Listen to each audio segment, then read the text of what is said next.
everybody. Welcome in. How are you? I hope you're having a fandy dandy Wednesday afternoon. Today we're going to talk about parasites of consciousness. I rewatched a video. It's a AI, audio video by a channel called the Sumerian Key. The video title is The Sumerian Tablet That Lists Every Parasite Attached to Human Consciousness.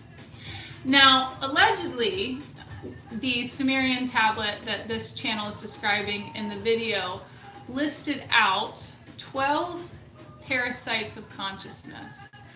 And I find this so intriguing.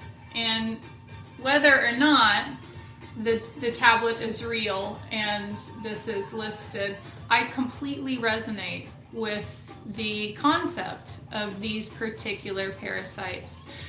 And so I want to review them because it could be really validating to cover this type of information for those, all of us have experienced a lot of these to some extent.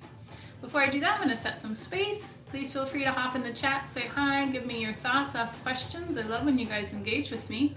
Thank you, Spirit, for your omnipotence, your omniscience, your forgiveness, your love. Please continue to protect us and care for us. Thank you for healing our hearts, curing our spirits, and assisting us to recognize and remember that we are one multiversal family coming together to help one another. Please open our hearts and help our minds receive more intelligence and wisdom while we slough off what we no longer need. Thank you for always clearing out evil eye, all weapons formed against us, harm, cognitive dissonance, ignorance, arrogance, naivete, and manipulation. Thank you for all of the nature spirits, the animal spirits. Thank you to the ancestors, all of the multidimensional allies that are always with us, supporting us. Thank you to guardians and guides. Please assist me to communicate what it is that will reach those that desire this information. Please help us to send out love and light to the healing of our consciousness. And Spirit, with the information that we're going over today, please help us to loose the parasites of consciousness that are within us. Please help us to create more resiliency and protection to safeguard our energy and our consciousness. Thank you so much for all of the abundance and grace, as above, so below, as within, so without, so it is, thy will be done. Okay.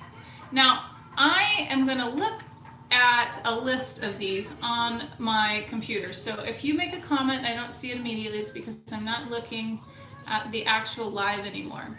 So the 12 parasites that were described in this video. One, they've titled, now mind you, the Sumerian tablets were written in the days of the Anunnaki. So these are the priests and the caretakers that are scribing into stone in the language or the symbology that's known as cuneiform, and leaving a record behind of what it is that they're learning, understanding, and experiencing. And so this particular tablet was translated to offer 12 types of parasites that attack the human consciousness. The one they termed the speaker. This one feeds on loneliness and offers confusion about your own thoughts. The symptoms of this parasite is the inner critic, fearful self-talk, thoughts that sound like you but are subtly more negative. And the suggested removal is to learn to distinguish your authentic voice from conditioned thoughts through prolonged self-observation and silence. And that's something that I call reading frequency signatures. We've talked a lot about on this channel for years, false thoughts. And I actually meant to look up the name of the technology. There's a lot of technologies out, a lot of you guys know this, that are now reading our thoughts, they've been doing this for years and years. It's called false telephony. They're imposing our thoughts, they're shifting our consciousness, all sorts of things. And so when you hear it a little bit audibly in your own thoughts, but it's talking to yourself in a way that it's the vibe's off, that is one way to acknowledge that this is a parasite or an energy that you can term, you can call it by name, the speaker, and you can cast it out and recognize that you command your consciousness. And the way I work to cast out thought impositions, right? Because humans can also impose their thoughts into you. I mean, they've done experiments where they take schizophrenic people and they put them in a room that is completely EMF sealed. It's like a Faraday cage, and the voices stop, which proves that this is electromagnetic frequency bombardment, actual people, voices coming from other spaces. Okay, that's pretty profound. And I will reach out to, there's a guy who I've seen, he's schizophrenic, and he talks about what he hears and what he's being told, and he's offered prophecy lately from these voices as well. And from my take, my frequency signature read on what he's experiencing is that he's experiencing a bombardment of different people using, it's a pretty basic technology that anybody can buy, honestly. It's a little bit disturbing, where they can impose their own thoughts into your mind. And so that is one thing that you could do for yourself. Okay, the second parasite they call the hollow hunger. And this one feeds on endless desire and constant wanting. The symptoms are never feeling satisfied, achieving goals but immediately needing another, addiction to chasing. And there's not a specific removal described, simply an invitation to have awareness that healthy ambition has an endpoint while endless craving does not. So that's a very interesting feed, the hollow hunger, right? And that's a lack of satiation. And I'm willing to bet that people that are more prevalent to that experience never had satiation as an infant. So I've talked about Eileen McCusick, and she is the founder of Biofield Tuning. She does phenomenal work with tuning forks. She's now started another business and movement where they use vocal tuning, her and two other gentlemen. And she offers these tuning fork healings on her website. Some of them are free. You should totally check them out. I absolutely love them. I use them all the time. And she talks about when an infant doesn't receive satiation, right? If the baby isn't breastfed significantly and they never get that experience of like filling up on milk and falling asleep on the boob, they don't anchor in that nervous system soothing of satiation, which can lead to, as an adult, compulsion, the feeling of never having enough, that they're not satisfied, always chasing something else. So that's an interesting one. The third one is called the echo. This feeds on replaying conflict and mental arguments. I'm sure we're all pretty familiar with that. I definitely am familiar with that repetitive self-nagging of what happened with others or maybe myself. The symptoms are constantly replaying conversations, winning imaginary arguments. I am totally guilty of that. I absolutely have a compulsion. I'm way better now. But for years, guilty pleasure of scolding people in my mind. And rumination. The suggested removal is the person becoming silent long enough for the cycle to stop feeding itself. So that's an interesting one. I definitely have felt the echo. And that word echo was very important to me in my preteen and teen years, actually. The fourth parasite of consciousness is the witness behind the eyes. This feeds on self-consciousness, constant self-evaluation. The symptoms are feeling watched, performing instead of living, worrying how others see you. And the suggested removal is to return to simple observation without judgment and be the true witness. I think that a lot of people have constant self-evaluation. I'm willing to bet most overachievers and highly ambitious people have this experience.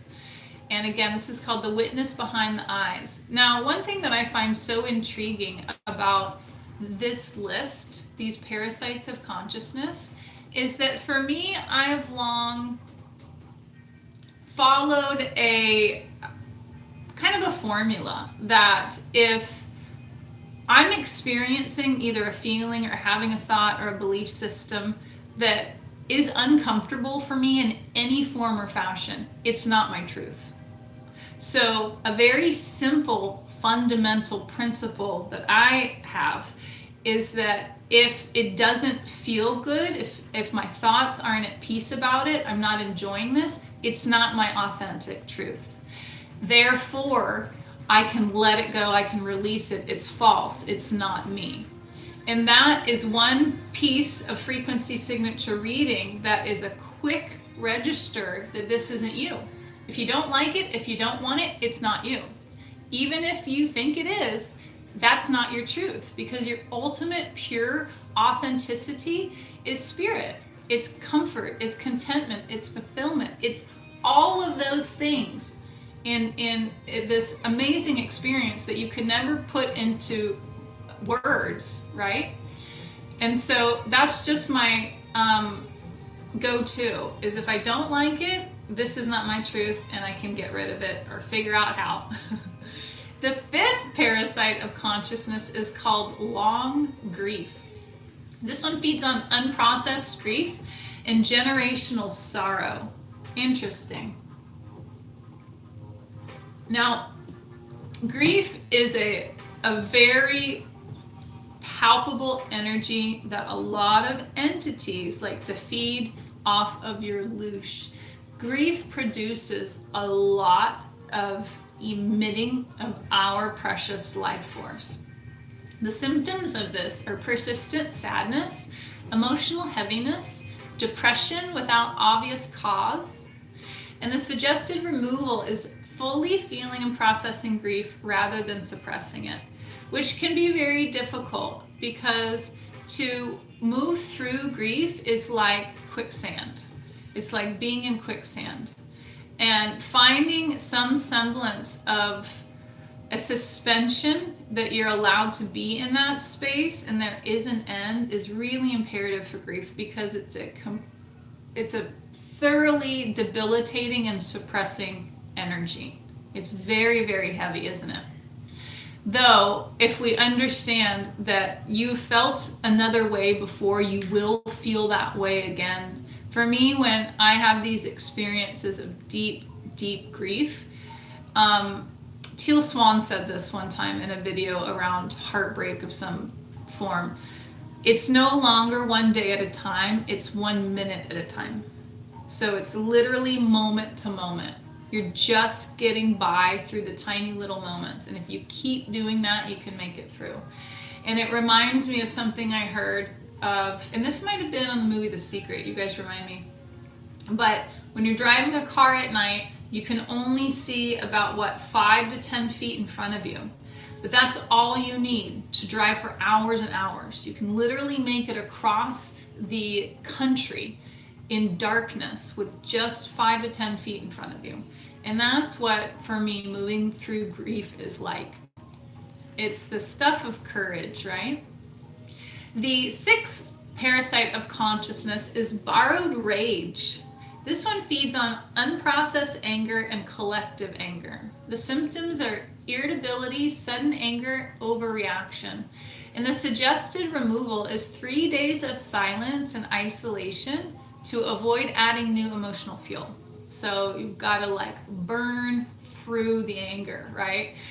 There's a lot of people, in my past, I used to pop off. I'd have a quick pop and then I'd be done. But I have experienced, when I was a teenager mostly, of that state of just losing my schnatz. And nothing could stop that reactivity in me. And I've experienced that. I mean, I think we all have with a lot of people. And it's a really interesting possession to observe in people, is they can't control it, right? They just blow up and it comes on so fast and it's consuming. So recognizing the frequency signature of not just how a feeling feels, but how it instigates is really, really important for removal, because you want to catch that. And while it's happening, even if you can't stop it, you can help yourself recognize that there is a way not to be taken by it. So important. The seventh parasite of consciousness is called the comparing I. This one feeds on comparison, insecurity, and shame. The symptoms are envy, feeling inferior, feeling superior, followed by guilt. That's interesting. And the suggested removal is not specifically given, but the implied cure is stopping habitual comparison. So a parasite of consciousness called the comparing I. Now, shame is a very interesting emotion.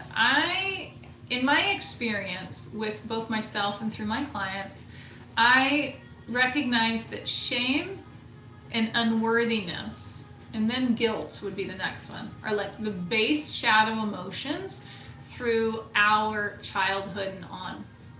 Shame is a very intriguing emotion because it is, I wonder if it's one of the first tactics in a child's mind to gain control. Because if we feel shame, it is about us. That means that we may have the power to change it, which is one reason we choose shame, right? I am bad is shame. And in that way, we might be able to fix something. And so but it's also a state that keeps us, that tells us that we don't deserve better. So it's a really, really intriguing emotion. And I've talked a bit about a shame attack before, shame spirals. Now, anxiety attacks are pretty common, right? We all know what that means, even if we don't experience them readily. And I never really perceived I had anxiety attacks. I mean, I've had like one or two where it was physiologically, you know how some people have those experiences where they think they might even be having a heart attack. Like, it wasn't that intense, but I knew that this is something I've never experienced. It was just a really intense anxiety attack, but it was causal, like there was a reason behind it. Those shame attacks are also very, very common. We just don't recognize them. And I realized that I was susceptible, even that there are shame attacks, and then that I had been having them. This was just maybe like 2 years ago. And that was so intriguing to recognize that, because that, for me, I don't know about you guys, but that one would take me sometimes for days, right? And then when I recognized it, I could put a halt to it, is you know, working through it, because it's like a self-beratement, right? Okay, I'm just hopping back and forth looking to see if you guys have any comments. The next parasite of consciousness is called the static. This one feeds on mental noise. Now, how many of you guys experience this one? The symptoms here are constant background anxiety, restlessness, inability to relax. The suggested removal is 40 days of structured silence beginning each sunrise, which is really intriguing, because one of the best things that you can do, that any of us can do for our mental health, is to sun gaze first thing in the morning.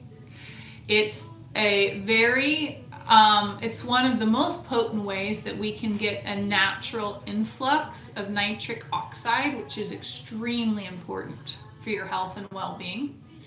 And so that's an interesting start here. Now, this had me thinking about an experience I used to have when I was a teenager. I would have been like 16-ish, I want to say 15, 16-ish. And I used to have this experience. I used to be an insomniac, actually. I had a lot of trouble falling asleep, but when I was asleep, I could stay asleep. This was in my teen years.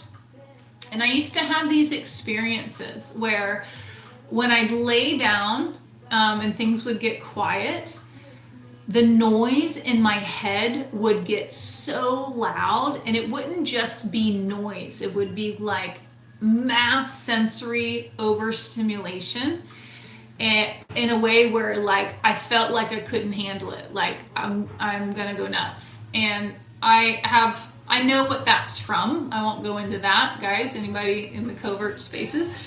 Okay.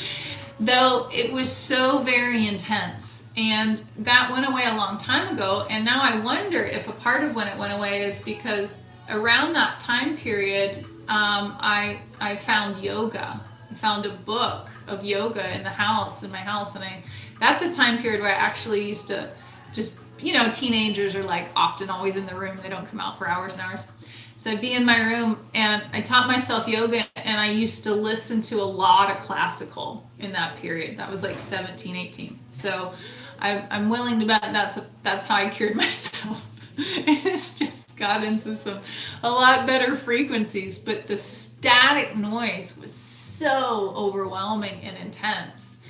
So that completely makes sense to me, how that's a parasitic feed. Now, the ninth parasite of consciousness is called the sleep visitor. And this one feeds on transitional sleep states. Symptoms are waking exhausted, heavy feeling, and disturbing dreams. The suggested removal is specific arrangement of objects near the bed. Now, I also listened to another video that said a wonderful way to ward off sleep energies that come in for sleep time is to surround the bed with barley. And I've never heard that before. I really like that thought. I wonder if I can get my hands on fresh barley.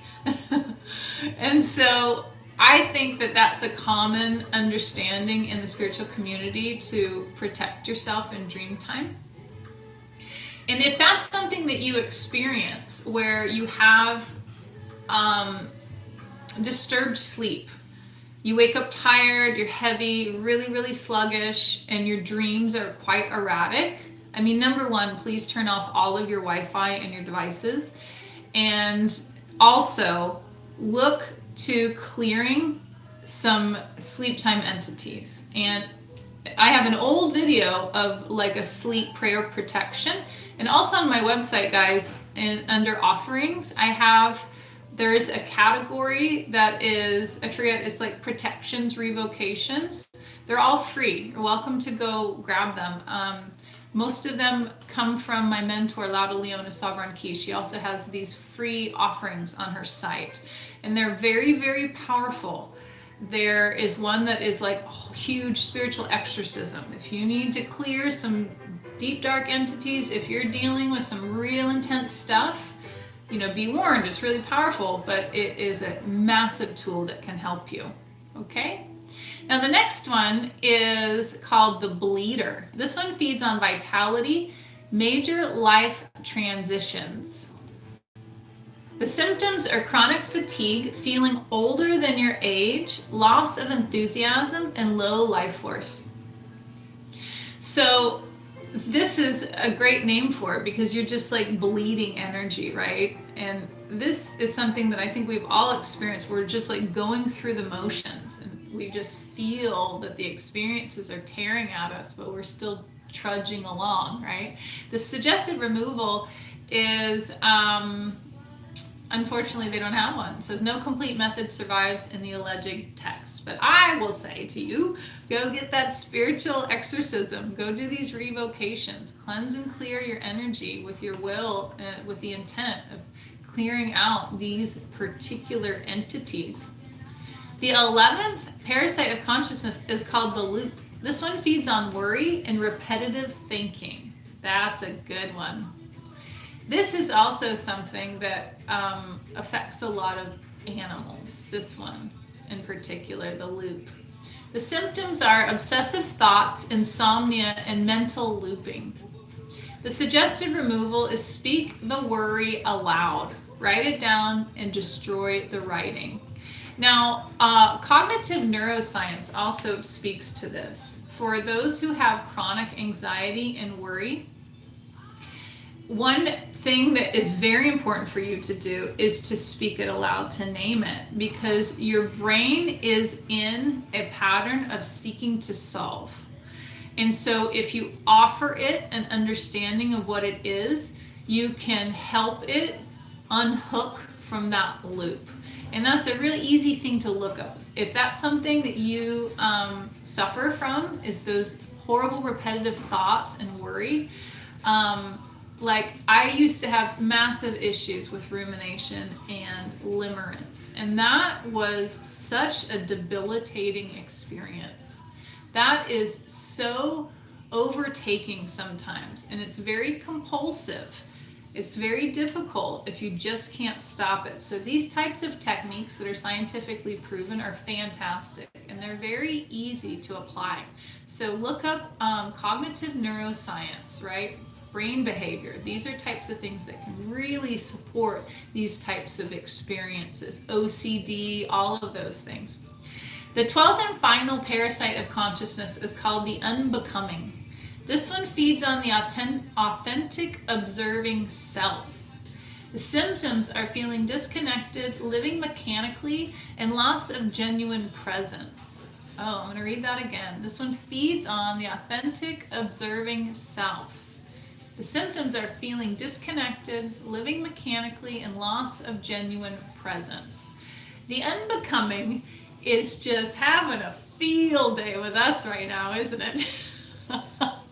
Because I think we're all looking around, watching, all of us, especially with our fracking phone, navigating like zombies. And I've told you guys before, my dog does not like when I look at my phone. He's like, you're not here, you go somewhere. He sees it suck my consciousness.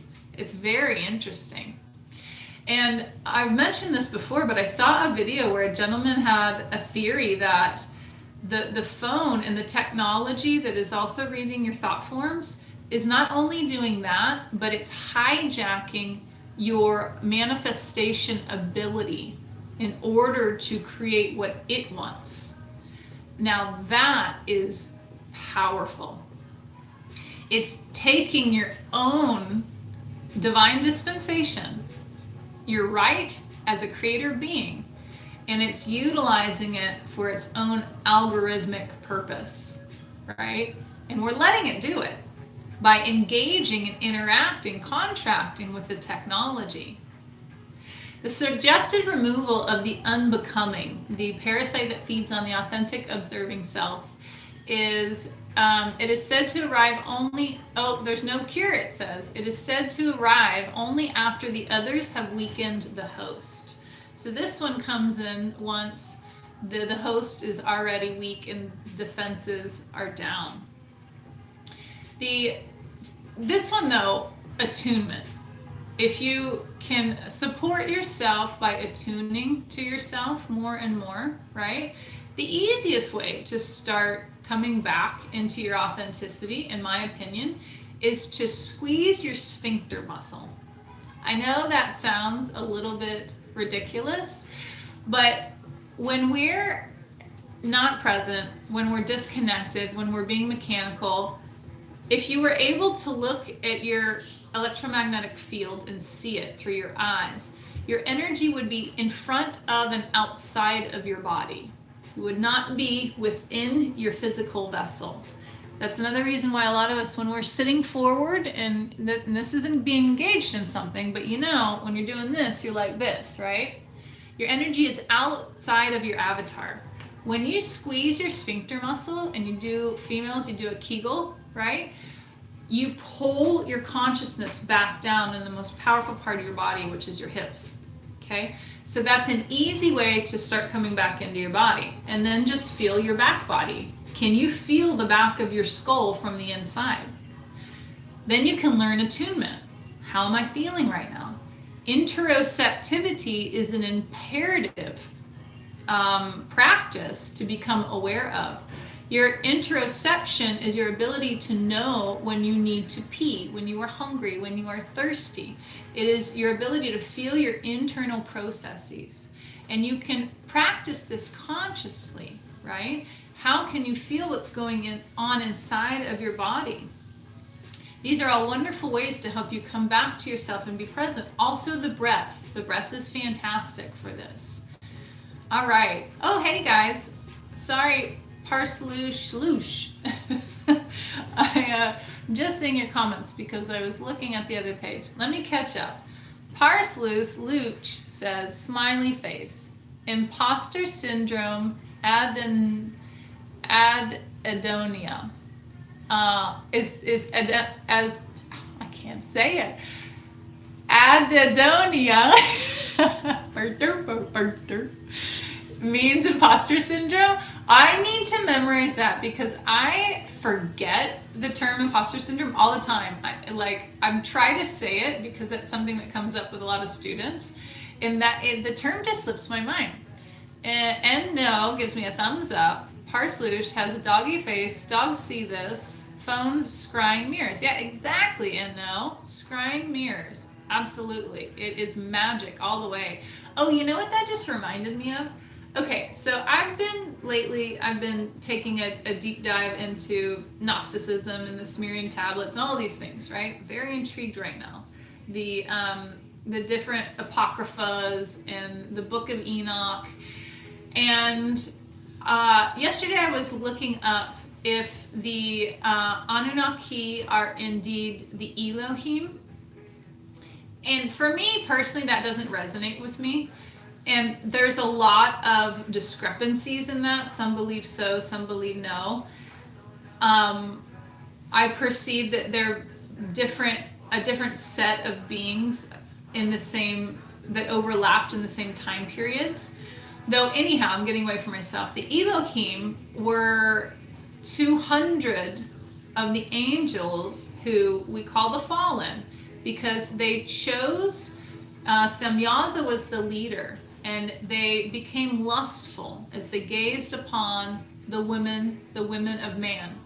And they want to come and bed them. And they knew as soon as they would do this that they were creating great sin, that there would be massive repercussions. So they all came together, all 200 of them, and said, we'll do it all together so that no one, that we're accountable. We're all accountable. We can't, we're all in it together. And they descended upon Mount Hermon, which is now known as Mount Hermon because of this. They all descended down upon a mountain, which is in between Israel and, help me say this right, Israel, I believe it's Lebanon and Syria. And upon that mountain, they all created an oath together that they would mate with the human women, and they would do this together. And that, I wonder, my theory is, because the name Her means oath, so it's actually a pun in the language to name the mountain Mount Hermon. It's named after what happened with the Elohim. And they created a contract. And to me, this represents, because obviously if the word oath or hair already existed, people are already creating oaths or verbal contracts. Though, I wonder if this grounded the first major contract by the fallen into our planet, which is why now contracts dominate. And many people have beliefs that contracts are all contracts are against natural law, right? And that's a whole nother thing. But I thought that was so intriguing, and you just reminded me of that. Oh my gosh, let me catch up. Lots of statements. Okay, Parsloosh says, oh yeah, my dog probably would bury my cell phone if he could. No says, I'll need to sphinct about that. Waka waka waka. Okay. I'm just reading through these. You guys are silly. And that's why the Three Monkeys mythos is popular. I don't know what part you're referring to for the Three Monkeys mythos, what part I was talking about. You're welcome to expand on what you're talking about, Parsloosh, because I don't know exactly what you're referring to in each of your statements. Yeah, language translations are very strange, aren't they? Okay, guys. Well, thank you so much for hanging out with me today. I hope you're doing fantastic. I will be back tomorrow around 6-ish p.m. Eastern Standard Time. And until then, I hope you have a fantastic evening. You take care too, Parsloosh. Thank you, No, for hanging out. Have a great night, guys. Bye.